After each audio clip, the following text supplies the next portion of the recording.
Hello everyone, আমি astrologer এবং বাস্তু কনসালটেন্ট তনুশ্রী। আজকে আমি মীন রাশির জাতক জাতিকাদের জন্য 2024 সালে মীন রাশির মানুষদের কেমন কাটতে চলেছে বা জীবনে কী কী ধরনের পরিবর্তন আসতে চলেছে, সেটা আপনার কর্মজীবন, আপনার বিজনেস, আর্থিক অবস্থা, আর্থিক লাভ ক্ষতির সম্ভাবনা, শিক্ষাগত অবস্থা, প্রেম সম্পর্কের উত্থান পতন, দাম্পত্য জীবন এবং স্বাস্থ্য সম্পর্কিত বিষয়ে বিস্তারিত আলোচনা করব। মীন রাশির জাতক জাতিকাদের জন্য 2024-এ রাশির অধিপতি দেবগুরু বৃহস্পতি বছরের শুরু থেকেই আপনার দ্বিতীয়ভাবে থাকবেন এবং আপনার পরিবারকে রক্ষা করবেন এবং আপনার বাণীও অনেক মধুর হবে। সম্পদ আরোহণে সাহায্য করবে, আপনার শ্বশুর বাড়ির সাথে আপনার সম্পর্কের উন্নতি হবে, আপনার কর্মজীবনেও তাদের প্রভাব অনুকূল হবে। 1 মে দেবগুরু যখন বৃহস্পতি আপনার তৃতীয়ভাবে প্রবেশ করবে এবং আপনার সপ্তমভাবে, নবমভাবে এবং একাদশভাবে দৃষ্টি দেবে, যার কারণে আপনার বিজনেসের বিশেষ উন্নতি হতে দেখা যাবে, বৈবাহিক সম্পর্কেরও উন্নতি হবে, ভাগ্য অনেক বেশি মজবুত হতে দেখা যাবে এবং ধর্মীয় কাজেও আগ্রহ বাড়তে আপনাকে দেখা যাবে। আপনার আয় অনেকাংশেই বাড়বে। মীন রাশিফল অনুসারে শনি মহারাজ, যিনি আপনার একাদশ এবং দ্বাদশ ভাবের অধিপতি, এবং আপনার রাশির মধ্যে দিয়ে শনির 7.5 প্রভাব দেখা যাবে এবং শনি সারা বছরই আপনার দ্বাদশ ভাবে থাকবে, যার কারণে আপনাকে কিছু খরচ করতে হতে পারে। এটি আপনাকে বিদেশ ভ্রমণেরও সহায়তা করবে এবং আপনার জন্য বিদেশ যাওয়ার সুযোগ তৈরি করবে। আপনার প্রতিপক্ষের ওপর আপনার দখলকে মজবুত করবে এবং আপনাকে প্রতিযোগিতায় সফল করবে। মীন রাশির বার্ষিক রাশিফল অনুসারে আপনার প্রথমভাবে রাহু এবং সপ্তমভাবে কেতুর গোচরের কারণে তারা সারা বছর এখানে থাকবে। এতে পারস্পরিক সম্পর্কের ক্ষেত্রে সমস্যা কিছুটা বাড়তে দেখা যাচ্ছে। আপনি আপনার বন্ধুদের দ্বারা বলা সঠিক জিনিসগুলো খারাপ ভাবতে পারেন, সেগুলো মনে রাখবেন, কিন্তু আপনি কিছু বড় সিদ্ধান্ত নিয়ে সবাইকে অবাক করে দেবেন। মীন রাশি জাতক জাতিকাদের কেরিয়ারের দৃষ্টিকোণ থেকে দেখলে বছরের শুরুটা আপনার জন্য খুব ভালো হবে। মঙ্গল এবং সূর্যের মতো রাজকীয় গ্রহগুলি বছরের শুরুতেই আপনার দশমভাবে থাকবে। এটি আপনাকে আপনার কর্মজীবনে আশ্চর্যজনক সাফল্য দিতে চলেছে এবং আপনি আপনার কাজটি অত্যন্ত দৃঢ়তার সাথে করবেন এবং আপনার উদ্দেশ্যের প্রতি কর্তব্যপরায়ণ হবেন এবং সম্পূর্ণ সততার সাথে আপনার কাজ করবেন। বছরের শুরুতে জানুয়ারি থেকে মার্চের মধ্যে আপনি কোনো বড় পদ পেতে চলেছেন এবং আপনার কাজের সাফল্য পাওয়ার সম্ভাবনা প্রবলভাবে তৈরি হয়েছে। আপনি আপনার চাকরিতে আধিপত্য বিস্তার করবেন এবং আপনার ঊর্ধ্বতনরা আপনার প্রতি সন্তুষ্ট বলে মনে হবে। দেবগুরু বৃহস্পতি বছরের শুরু থেকে আপনার দ্বিতীয়ভাবে অবস্থান করবে, আপনার দশমভাবে পূর্ণ দৃষ্টি দেবে এবং ষষ্ঠভাবেও নজর দেবে। এতে চাকরিতে আপনার অবস্থানের অনেক বেশি উন্নতি হতে দেখা যাবে। মার্চ এবং এপ্রিলের মধ্যে সময়টি আপনার জন্য অত্যন্ত গুরুত্বপূর্ণ, কারণ এই সময় আপনি কাজের জন্য বিদেশ যাওয়ারও সুযোগ পেতে পারেন। একই ধরনের সুযোগ আগস্ট থেকে সেপ্টেম্বরের মধ্যেও আসবে।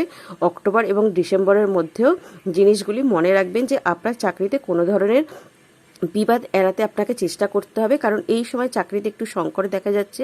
এই সময় সঠিক ব্যবহার করতে পারলে ভবিষ্যতে কর্মসংস্থানের আরও ভালো পরিবেশ সৃষ্টি হতে দেখা যাচ্ছে। মীন রাশি জাতক জাতিকাদের বিজনেসের ভাগ্য অনুসারে যেটা দেখা যাচ্ছে, বছরের শুরুটা ব্যবসায়ীদের জন্য একটু উত্থান পতন পূর্ণ হতে চলেছে, কারণ কেতু মহারাজ সারা বছরই আপনার সপ্তমভাবে উপস্থিতি নিবন্ধন করবে, যার কারণে আপনার ব্যবসার অংশীদারদের সাথে সুসম্পর্ক বজায় রাখতে পারবেন না, কারণ সপ্তম ভাব থেকে আমরা বিজনেস এবং বিবাহিত জীবনকেও বিচার করে থাকি। তো কেতু মহারাজ আপনার সপ্তমভাবে বিরাজ করছে সারা বছরই।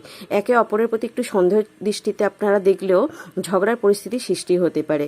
এটি আপনার ব্যবসায়িক সম্পর্ককে প্রভাবিত করবে। এবং তবে 1 মে 2024 থেকে যখন দেবগুরু বৃহস্পতি আপনার তৃতীয়ভাবে আসবে, তখন সপ্তমভাবে দৃষ্টি দেবে এবং এই গ্রহের অবস্থান আপনার জন্য খুবই অনুকূল প্রমাণিত হবে এবং আপনার বিজনেসে অনেক বেশি উন্নতি করতে আপনি সার্থক হবেন।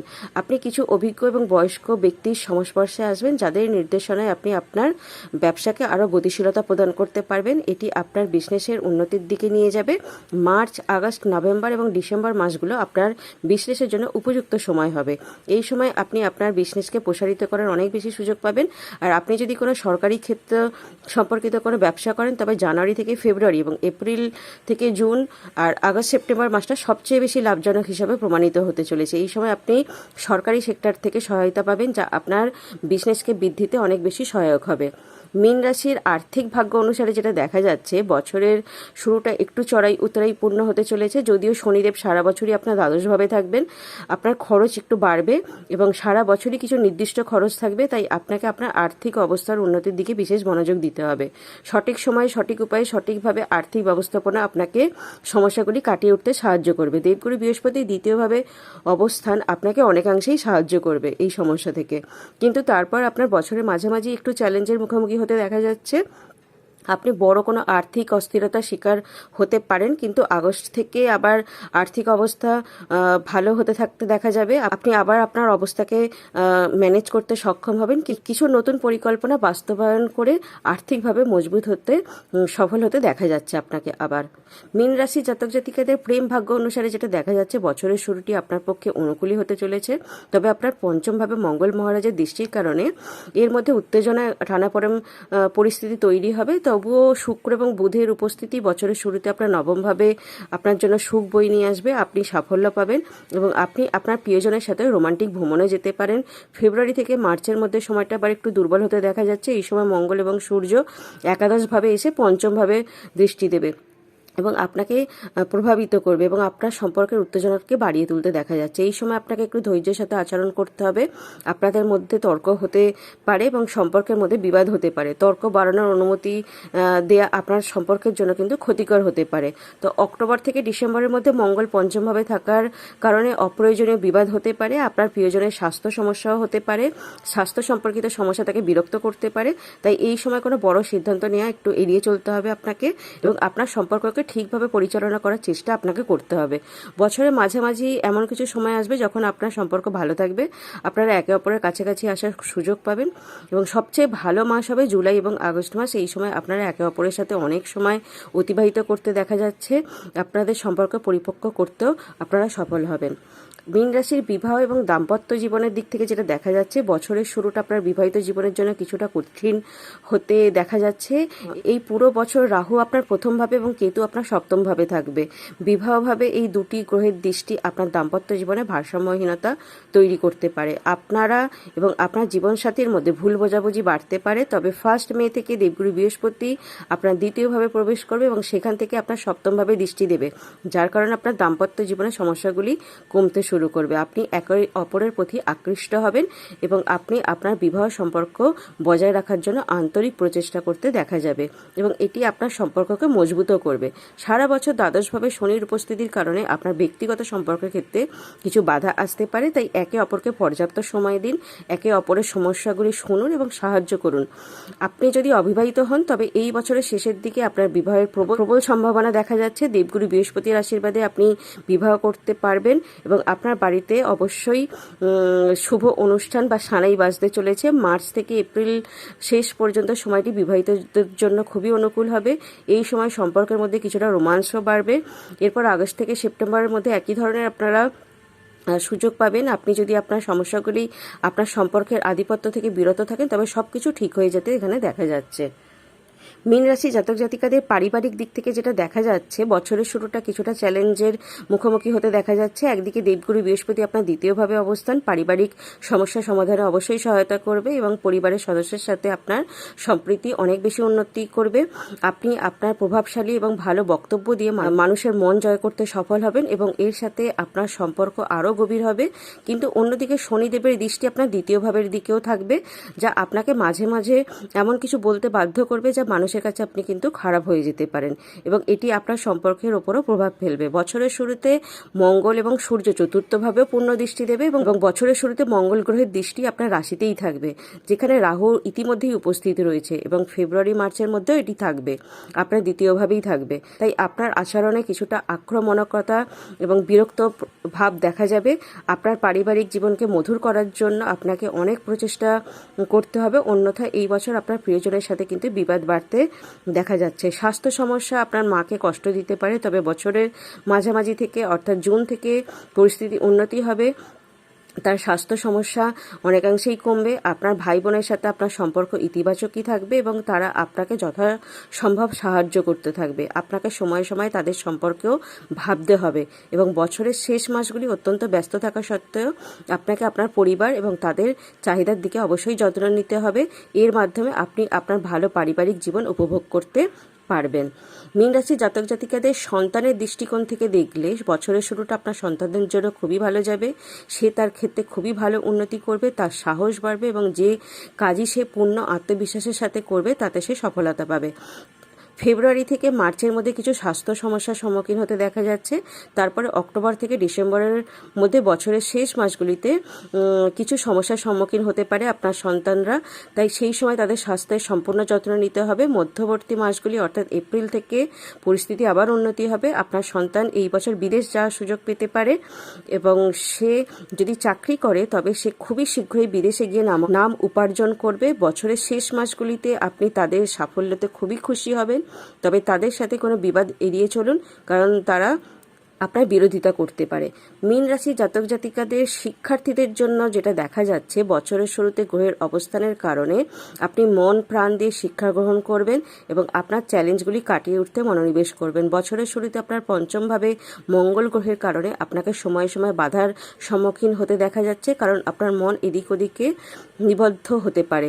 তবুও আপনি আপনার পড়াশোনা থেকে বিভ্রান্ত হবেন না এবং মনোযোগে কেন্দ্রীভূত করবেন। তার উপর আপনি যথাযথভাবে তার পড়াশোনা চালিয়ে যাবেন। এই বছর ম্যানেজমেন্ট এবং কলা ক্ষেত্রে শিক্ষার্থীদের জন্য বিশেষ সুবিধা এবং সাফল্যের সম্ভাবনা রয়েছে, তাই আপনার পড়াশোনার সম্পূর্ণ মনোযোগ দেওয়া উচিত। অক্টোবরে মঙ্গল যখন পঞ্চমভাবে প্রবেশ করবে সেই সময়টা কিছুটা দুর্বল হবে, কারণ এটি তার সর্বনিম্ন রাশিতে অবস্থিত হবে, কর্কট রাশিতে।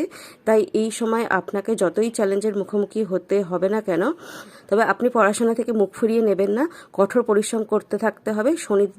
শনিদেবের দৃষ্টি দ্বাদশভাবে এবং ষষ্ঠভাবে দেবগুরুর বৃহস্পতি দৃষ্টি থাকার কারণে নতুন বছর শুরুতেই প্রতিযোগিতামূলক পরীক্ষার জন্য যারা প্রস্তুতি নিচ্ছেন, যে সমস্ত শিক্ষার্থীরা, তো প্রতিযোগিতামূলক পরীক্ষায় খুব ভালো নাম্বার নিয়ে সফল হওয়ার সুযোগ কিন্তু পেতে দেখা যাচ্ছে।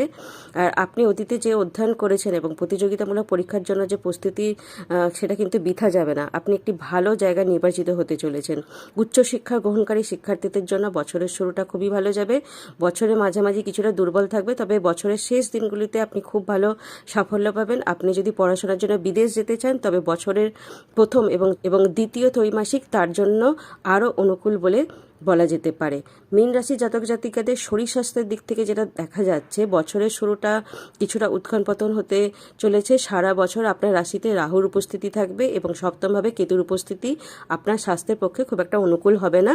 তাই কোনো ধরনের শারীরিক সমস্যা এড়াতে আপনাকে বিভিন্ন ধরনের প্রতিরোধের দিকে মনোযোগ দিতে হবে। শনি মহারাজও দ্বাদশভাবে থাকবে, যা আপনার চোখের সমস্যা বা পায়ে ব্যথা, গোড়ালিতে ব্যথা, আঘাত, মোচড় লাগা ইত্যাদি সমস্যা দিতে পারে। চোখের ব্যথা বা চোখের জলের মতো সমস্যাগুলি আপনাকে বিরক্ত করতে পারে।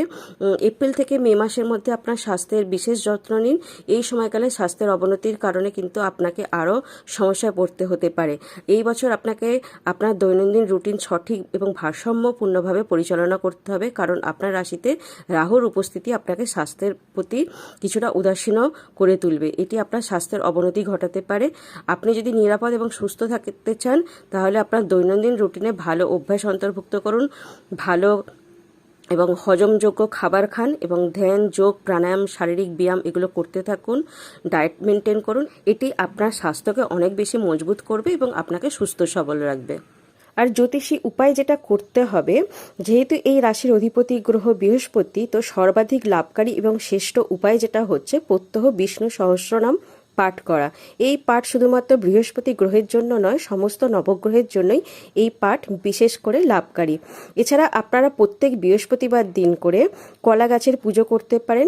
কলা গাছে হলুদ এবং গুড় দিয়ে আপনারা কলা গাছে নিবেদন করতে পারেন, এতে সমস্ত বাধা দূরীভূত হয়।